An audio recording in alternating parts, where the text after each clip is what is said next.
looked like those diet paper we gave you, you didn't really read them carefully, did you? From the moment Charles Bridgeman appeared on My 600-Pound Life, viewers knew they weren't watching a redemption story. They were watching a disaster unfold. At barely 5 feet tall and tipping the scales near 600 pounds, Charles was unbearable to watch. Defiant, lazy, and endlessly argumentative, he turned every bit of Dr. Now's advice into a debate. His tantrums were constant, his denial relentless. And when he slammed his laptop shut mid-call, it wasn't just disrespectful. It was the moment he proved why so many called him the show's most infuriating patient.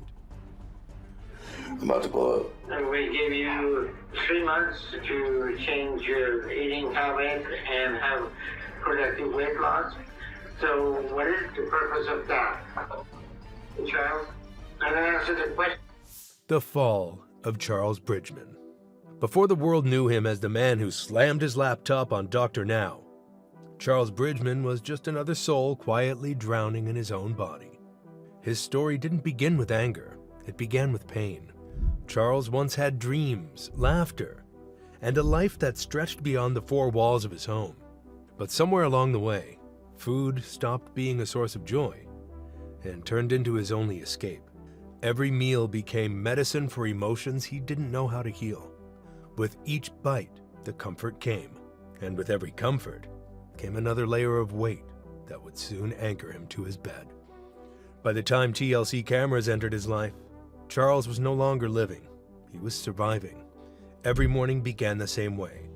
Eyes open, breathe heavy, pain echoing through his joints. Simple movements felt like impossible tasks. The man who once stood tall now needed help for even the most basic human needs. But his greatest struggle wasn't physical, it was emotional. Behind his eyes, you could see a storm no one else could calm. Shame had become his shadow, and loneliness his only friend. The isolation wasn't just in his room, it was in his heart. And while his family tried to help, love alone couldn't save him. When Charles finally decided to call Dr. Navzaradan, it wasn't just a phone call. It was a last cry for help. He wanted to live, but he didn't know how. For him, the idea of traveling to Houston, meeting Dr. Now, and following a strict plan was terrifying. But deep down, there was still a flicker of belief that maybe this was his chance to take his life back. Dr. Now was known for his bluntness, the kind of truth most patients feared but needed to hear. And Charles, fragile yet determined, hoped that this famous doctor might see something in him worth saving. But the truth was, Charles's real battle had never been with calories or exercise. It was with the mirror. Every time he looked at himself, he saw a man who had already lost. Years of ridicule, trauma, and self-hate had carved deep scars inside him, ones that no surgery could heal. Still, there was something about Dr. Now's voice that made him want to believe. The way the doctor said, "You have to take responsibility," wasn't harsh. It was real. For a brief moment, Charles imagined what it might feel like to stand again, to breathe without pain, to live without shame. He agreed to try, but commitment is easy to promise when hope is fresh. The real challenge comes when reality sets in, when the cravings return, when the pain doesn't fade, and when discipline demands more than desire can give. And for Charles Bridgeman, that moment was just around the corner.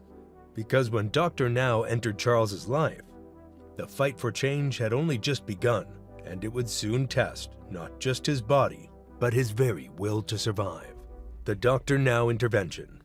When Charles first connected with Dr. Navzaradan, there was a glimmer of hope in his eyes, the kind of fragile optimism that only appears when someone has hit rock bottom. After years of pain, he was finally ready to trust someone else with his life, and for a moment, it seemed like Dr. Now might be the answer to all of it. Dr. Now's approach has always been straightforward, brutally honest, with no room for excuses. He's seen hundreds of cases like Charles's, and he knows the pattern. Promises at the start, resistance in the middle, and for some, transformation at the end. The question was, which path would Charles take? Charles began his program with good intentions. He talked about wanting to walk again, to regain his independence, and to make his sister proud. But good intentions don't equal progress. The diet plan was strict. Lean protein, no junk food, no emotional eating. For most people, it's a lifestyle change.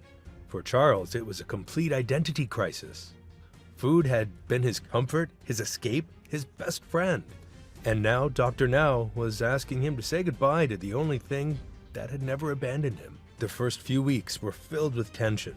Charles's sister Tammy had always been his anchor, the one who kept things steady when life spun out of control. She tried her best to support him, measuring his portions, refusing to bring unhealthy food into the house, and reminding him gently that this time, things had to change.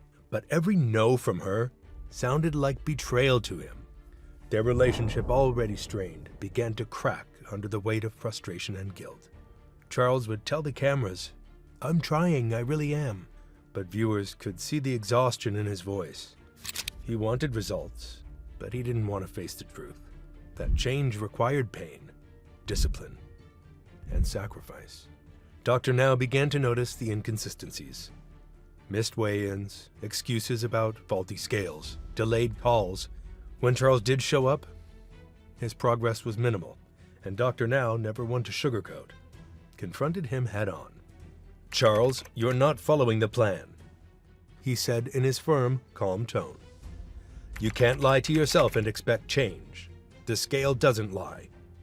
Charles nodded on the outside, but inside, the storm was brewing. To him, Dr. Now's words felt less like motivation and more like judgment. He wanted understanding, not confrontation. But Dr. Now's method wasn't built on comfort. It was built on accountability. As the weeks passed, Charles' frustration grew. The camera captured his sighs, his tears, his defensiveness. Every time Dr. Now pushed harder, Charles pulled farther away. It was like watching a man fighting two wars, one with his weight and one with his own denial. Tammy, caught in the middle, started breaking down too. She told producers, "I love my brother, but I can't make him want this. He has to want it for himself." Those words hit hard. A sister who had given everything, realizing that love alone couldn't save him. By this point, Dr. Now had seen the signs. Charles wasn't losing weight. He was losing focus. The excuses piled up, the calls grew shorter, and the hope that once flickered began to fade. Dr. Now scheduled a follow-up video call to check in and confront him once more. But this time, Charles wasn't ready to listen. The tension that had been simmering beneath the surface was about to erupt, not with words, but with one unforgettable gesture that would turn his episode into one of the most shocking moments in my 600-pound life history. Because what happened next wasn't just defiance.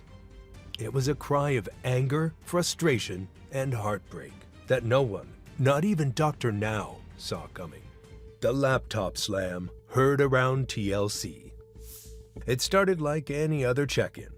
Dr. Now appeared on the screen, calm and professional, ready to discuss Charles's progress. But the moment the video call began, something felt different. You could see in Charles's body language the tight jaw, the restless hands, the eyes that couldn't stay still. It wasn't just another appointment. It was the moment everything would fall apart. Dr. Now's voice came through the laptop, steady and unshaken. "Charles, I've looked at your numbers. You haven't lost any weight. What's going on?" Silence. Charles shifted uncomfortably, glancing toward the camera, but not really looking at it. "I'm trying, doctor. I've been doing what you said," he mumbled, his tone defensive. But Dr. Now didn't entertain denial. "You say you're trying, but the results show otherwise. You can't make progress if you're not following the plan." That sentence, calm, logical, factual, was the spark. Charles's breathing grew heavier. His frustration poured out, years of pain and embarrassment rising all at once. "I am trying. You don't understand how hard this is for me. I'm doing everything I can." Dr. Now, ever the professional, replied softly, "I understand it's hard, Charles, but if you want to save your life, you have to be honest with yourself." And then, silence again. For a few seconds, you could feel the air tighten. Charles's eyes darted to the screen, his face twisted with anger, humiliation, and despair all at once. He had come looking for help, but at that moment, all he could feel was judgment. Then came the sound, a sharp, sudden slam. The laptop snapped shut, the call ended, and just like that, Charles Bridgeman disappeared from the screen and from Dr. Now's program. That one moment, a few seconds of fury, became one of the most unforgettable scenes in my 600-pound life history. It wasn't just a man closing his laptop. It was a man closing the door to change. Viewers were stunned. Social media exploded. Some called it disrespectful. Others saw something deeper. A man so overwhelmed by shame that he couldn't bear to face the truth. Clips of that scene spread online like wildfire. The guy who slammed his laptop on Dr. Now. That's how people began to remember him.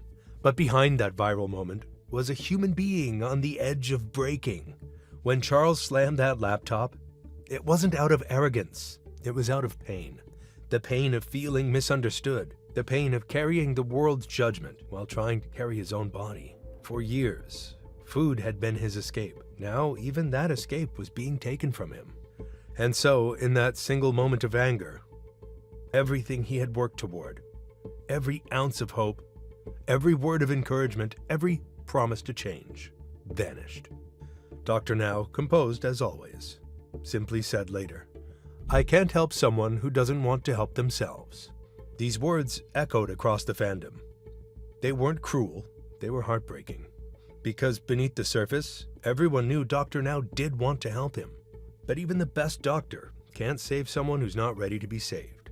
Charles's story became a cautionary tale, not about weight loss, but about emotional collapse, about what happens when the mind gives up before the body does. And after that laptop slammed shut, Charles's world went quiet. No more updates, no more weigh-ins, just silence. But silence doesn't always mean peace. Sometimes it means surrender. And in the months that followed, the world began to wonder, what really happened to Charles Bridgeman after the cameras stopped rolling? The aftermath and legacy. After the laptop slammed shut, the sound echoed far beyond that tiny bedroom.